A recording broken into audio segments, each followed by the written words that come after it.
Assalamualaikum warahmatullahi wabarakatuh. Pada video kali ini merupakan lanjutan tahap 2 tugas besar irigasi dan bangunan R2. Pada bagian ini akan dijelaskan mengenai analisa stabilitas bendung. Pada analisa stabilitas bendung, kita akan menghitung gaya akibat berat sendiri, gaya hidrostatik, gaya akibat tekanan lumpur, gaya akibat gempa, dan gaya angkat bendung, serta kontrol stabilitas bendung. Nah, jadi yang pertama itu ada gaya akibat berat sendiri. Nah, untuk gaya akibat berat sendiri ini, kita untuk berat jenisnya itu diketahui 2,2 ton per meter kubik. Kita memakai berat jenis pasangan batu, dan untuk mencari besar gaya itu, kita menggunakan rumus luas dikali berat jenis dikali lebar bendung. Maksudnya di sini lebar bendungnya itu kita pakai 1. Nah, untuk momen, kita menggunakan rumus gaya dikali jarak. Jadi langkah pertamanya itu rekan-rekan setelah melakukan penggambaran yang seperti ini, setelah rekan-rekan buat lantai kerjanya ini, selanjutnya rekan-rekan perlu membaginya seperti ini. Jadi dia berbentuk dalam ada seperti petak dan segitiga. Nah, untuk bagian yang melengkung ini kita anggap dia sebagai garis lurus. Jadi dibuat aja seperti segitiga seperti ini. Nah, untuk membuat petak-petak sama segitiga ini itu tergantung dari rekan-rekan. Kalau bisa ya dia berbentuk seperti ini ya rekan-rekan. Nah, nanti setelah dibuat semuanya keseluruhannya seperti ini, baru rekan-rekan bisa membuat gaya beratnya itu. Dituliskan di sini W1, W2, W3, W4, W5, W6, W7, dan W8. Nah, untuk menghitung luasnya ini, rekan-rekan pakai saja rumus yang biasa untuk trapesium menggunakan rumus trapesium, dan untuk persegi panjang menggunakan persegi panjang, dan jika ada segitiga maka gunakan rumus segitiga. Nah, nanti akan didapatkan luasnya seperti ini. Lalu untuk berat jenisnya ini silakan rekan-rekan pot saja dari berat jenis di atas. Nah, untuk gaya ini rekan-rekan hanya perlu mengkalikan luas dikali berat jenisnya. Karena untuk lebar bendungnya kita pakai jarak itu tiap-tiap jarak itu 1 meter.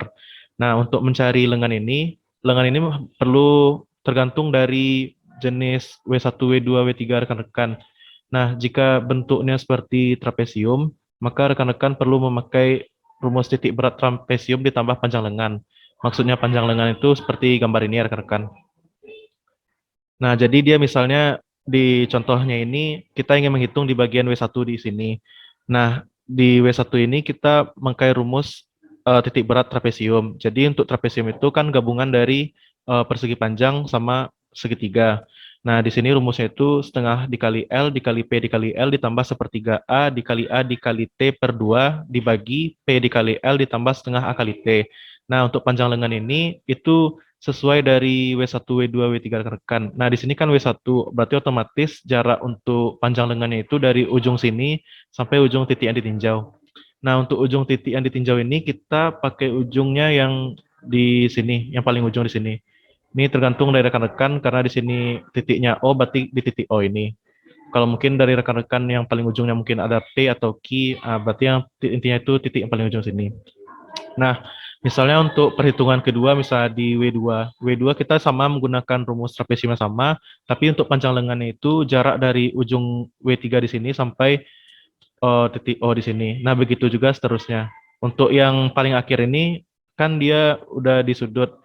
Nah, untuk yang paling akhir ini hanya perlu menggunakan rumus titik beratnya saja, tidak perlu ditambahkan juga panjang lengan, karena dia sudah di paling ujung. Nah, baiklah, setelah untuk gaya berat sendiri, kita lanjut ke gaya yang kedua. Gaya yang kedua itu adalah gaya akibat gempa. Gaya akibat gempa ini tergantung untuk pada irigasi bangunan R2 ini, kita nilai N-nya itu sebesar 1,56, nilai M-nya itu 0,89, dan Z-nya itu 1,56. Untuk percepatan gempa dasarnya atau AC-nya itu kita menggunakan 160 cm per second kuadrat. Nah, untuk mencari percepatan gempa rencana itu kita menggunakan rumus di sini, yang mana rumusnya itu adalah N dikali AC, N buka kurung AC dikali Z pangkat M. Nah, setelah itu kita perlu mencari koefisien gempa. Koefisien gempa ini kita menggunakan rumus AD dibagi gravitasi. Nah, untuk gravitasinya itu kita menggunakan 9,81. Nah, nanti setelah didapatkan, maka hasilnya itu akan dalam sentimeter, maka kita perlu mengubahnya ke dalam bentuk meter.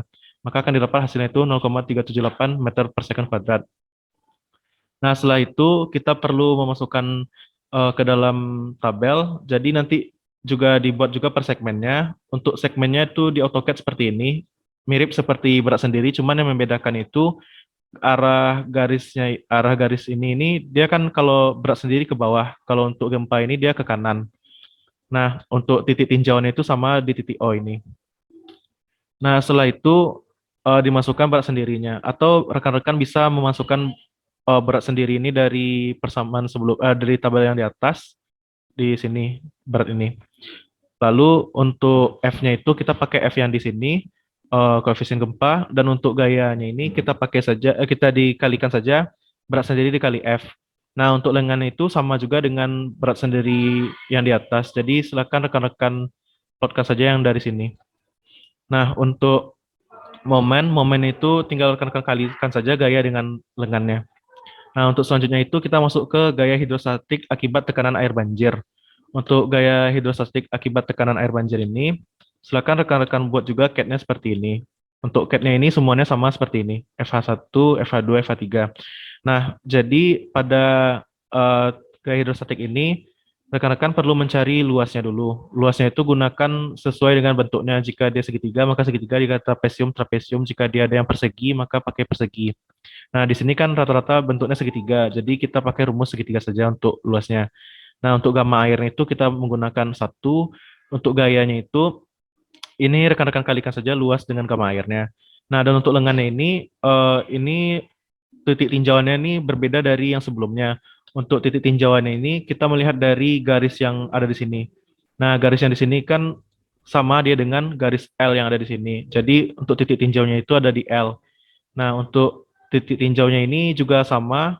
Untuk lengan ini rumusnya di sini jika dia horizontal maka kita perlu mengetahui panjang dari titik L ini ke dasar bendung kita. Nah, lalu ditambahkan dari 2/3 dari FH1 ini. Nah, kalau untuk jika dia vertikal, maka perhitungan itu jarak dari sepertiga ini ditambah dengan jika ada tambah di sini maka ditambah, jika tidak ada maka langsung saja gitu. Nah, kira-kira itu untuk yang perhitungan vertikal dan horizontalnya. Nah, selanjutnya itu ada gaya akibat tekanan lumpur. Untuk gaya akibat tekanan lumpur ini di AutoCAD-nya rekan-rekan perlu menggambarnya seperti ini. Nah, caranya itu yang pertama itu rekan-rekan perlu membuat garis dengan sudut 30 derajat di sini. Jadi rekan-rekan perlu membuat seperti ini garisnya. Nah, di sini kan angle-nya 30 derajat. Lalu untuk meletakkannya di sini itu rekan-rekan perlu membuat garis dulu di bagian sini, di ujung sini, tarik ke atas. Nah, nanti ujung dari atas ini rekan-rekan samakan saja dengan sejajarkan saja dengan ini. Setelah itu nanti rekan-rekan hapus saja garis bantu ini. Nah, lalu dibuat untuk gayanya itu ke kanan seperti ini. Nah, untuk tekanan lumpur ini tidak ada tinjauannya, titik tinjaunya. Jadi untuk berat isi lumpurnya itu gamma S-nya itu kita menggunakan satu. Untuk tinggi tanah lumpur ini dikondisikan dengan tinggi bendung rekan-rekan. Jika di sini kan tinggi bendungnya 3,8. Jika tinggi bendung rekan-rekan 3,6, 3,2 maka buat seperti yang rekan-rekan miliki. Nah, untuk sudut geser dalam ini kita menggunakan sudut 30 derajat, dan untuk tekanan tanah aktif itu rekan-rekan bisa lihat di rumus ini, nanti akan didapatkan hasilnya seperti ini. Nah, selanjutnya itu untuk gaya akibat lumpur arah horizontal, itu rumusnya itu setengah dikali berat isi lumpur, berat isi lumpur dikali tinggi tanah lumpur pangkat 2 dikali sama tekanan tanah aktif. Nah, nanti akan didapat rekan-rekan gaya tekan akibat lumpur arah horizontal. Nah, selanjutnya itu adalah gaya uplift atau gaya angkat. Untuk gaya angkat ini, delta H ini kita pakai delta H dari yang sebelumnya. Dan untuk gamma W ini kita pakai 1, dan sigma L ini itu sesuai dengan lantai kerja yang kemarin di tahap sebelumnya, di part sebelumnya. Dan untuk LV-nya ini juga sama, LH3-nya juga, untuk LX-nya juga demikian. Dan untuk HX-nya ini kita samakan semuanya. HX-nya ini merupakan tinggi energi. Nah, untuk tinggi energi ini masukkan di bagian yang horizontalnya saja. Lalu selanjutnya itu ada PX. PX ini merupakan perkalian seperti ini. Jadi nanti HX-nya ini dikurang buka kurung LX dikali dengan gamma W dibagi dengan sigma L-nya, lalu dikali dengan 1. Nah, lalu untuk luas segmen ini, rekan-rekan perlu membuatnya di AutoCAD dahulu. Jadi untuk pembuatannya itu seperti ini. Nah, bagian yang diambil itu cuman bagian horizontalnya ini saja. Misalnya B ke C, D ke E, F ke G, H ke I, C ke K, L ke M, N ke O. Nah, ini untuk tergantung dari bentuk lantai kerja yang rekan-rekan buat. Jika lebih banyak horizontalnya, maka perlu rekan-rekan plotkan saja ke bawah ini. Nah, untuk di sini kan yang dimasukin tuh cuman di bagian yang ada horizontalnya saja, seperti B ke C, berarti ini B ke C-nya. Nah, yang pertama itu kan kita sudah dapat gaya P. Untuk gaya P-nya itu rekan-rekan buat saja pakai L, lalu dibuat garisnya sepanjang di sini 2,86, maka dibuat 2,86. Nah, begitu seterusnya sampai P ke 8. Nah, selanjutnya itu untuk mencari luas segmennya itu silakan rekan-rekan pakai rumus luas segitiga jika segitiga dan trapesium jika bentuknya trapesium. Nah, di sini seperti segitiga maka pakai rumus segitiga dan di sini seperti trapesium maka dipakai rumus trapesium. Untuk gayanya itu rekan-rekan perlu mengkalikan luas segmen dikali dengan HX ini. Nah, kan didapat gayanya seperti ini. Lalu untuk lengannya itu kita pakai 1 dan untuk momennya itu gaya dikalikan lengannya ini. Nah, lalu nanti akan rekan-rekan totalkan semuanya. Selanjutnya itu adalah rekapitulasi momennya. Lalu di rekapitulasi momen ini, momen itu kan terbagi dua. Yang pertama momen tahanan, yang kedua itu adalah momen guling. Nah, untuk momen tahanan ini, silakan rekan-rekan ambil dari jumlah data yang di atas. Bentar. Baiklah, untuk yang tadi momen tahanan tadi itu, untuk berat sendiri itu merupakan kategori momen tahanan. Jadi, rekan-rekan plotkan saja dari jumlah total yang ada di momen tahanan ini seperti ini. Nah, nanti dipindahkan saja ke bawah sini untuk momen tahanan, ke momen tahanan ini. Nah, untuk gempa itu termasuk momen guling. Nah, untuk momen guling berarti rekan-rekan plotkan saja dari atas ini, di sini. Nah, untuk selanjutnya itu ada gaya hidrostatik.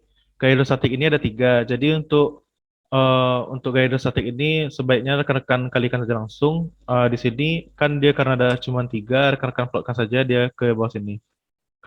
Nah, kan didapat seperti ini. Lalu selanjutnya itu ada gaya tekanan lumpur. Tekanan lumpur dia segini. Nah, untuk lengan tekanan lumpur ini itu rumusnya itu tinggi bendung tadi dibagi dengan 3. Nah, maka akan didapat seperti ini. Lalu untuk gaya uplift ini silakan rekan-rekan masukkan saja. Gaya V-nya itu di sini 122,354 akan didapat seperti ini. Nah, untuk gaya hidrostatis dan gaya tekanan lumpur itu termasuk momen tahanan dan untuk uplift atau gaya angkat itu termasuk momen cooling. Nah, rekan-rekan juga perlu memerhatikan minusnya karena kita memakainya ke kanan dan jika searah jarum jam itu adalah negatif berarti berlawanan adalah yang positif. Nah, di sini kita yang berlawanan arah jarum jam itu yang positifnya dan yang searah jarum jam itu adalah negatif. Nah, lalu setelah itu rekan-rekan totalkan gaya-gayanya dan momen tahanannya. Lalu selanjutnya itu masuk ke kontrol stabilitas bendung. Setelah melakukan perhitungan momen tadi, kita masuk ke kontrol stabilitas bendung. Yang pertama itu kita perlu mencari tahu apakah bendung kita ini telah kontrol terhadap guling. Nah, di sini caranya itu menggunakan rumus sigma MTI per sigma MGI besar sama SF guling. Untuk SF guling ini kita pakai safety factornya itu sebesar 2. Nah, untuk R-nya ini dapat kita lihat di sini minus 2,43. Minus ini silakan diabaikan asalkan nilainya ini lebih besar daripada 2, maka itu sudah termasuk kontrol. Nah, di sini nilainya itu R-nya 2,43, berarti sudah oke. Selanjutnya itu adalah kontrol terhadap geser. Nah, untuk kontrol terhadap geser ini adalah sigma VI dikali F per sigma HI besar sama SF geser. SF geser ini sebesar 1,5 dan untuk F ini turunannya itu adalah tan theta ditambah C dikali B. Pecahannya itu tan theta ditambah C dikali B. Nah, untuk tan tetanya ini kita pakai sudut 30 derajat dan untuk C-nya kita pakai 30 dan B-nya itu kita pakai 10. Nah, nanti setelah itu dapat kita lihat bahwa nilainya itu H itu lebih besar daripada SF gesernya. Berarti untuk terhadap geser ini sudah kontrol. Nah, untuk selanjutnya itu adalah kontrol terhadap daya dukung tanah. Jadi kita menggunakan eksentrisitas ini dahulu. Untuk eksentrisitas itu dapat rekan-rekan lihat di sini. Rumusnya ini sama, cuman ini dikurang L per 2 dan di sini dia B per 2 dikurang sigma MI per sigma VI. Intinya sama aja, mau minus ataupun plus nanti dia hasilnya sama.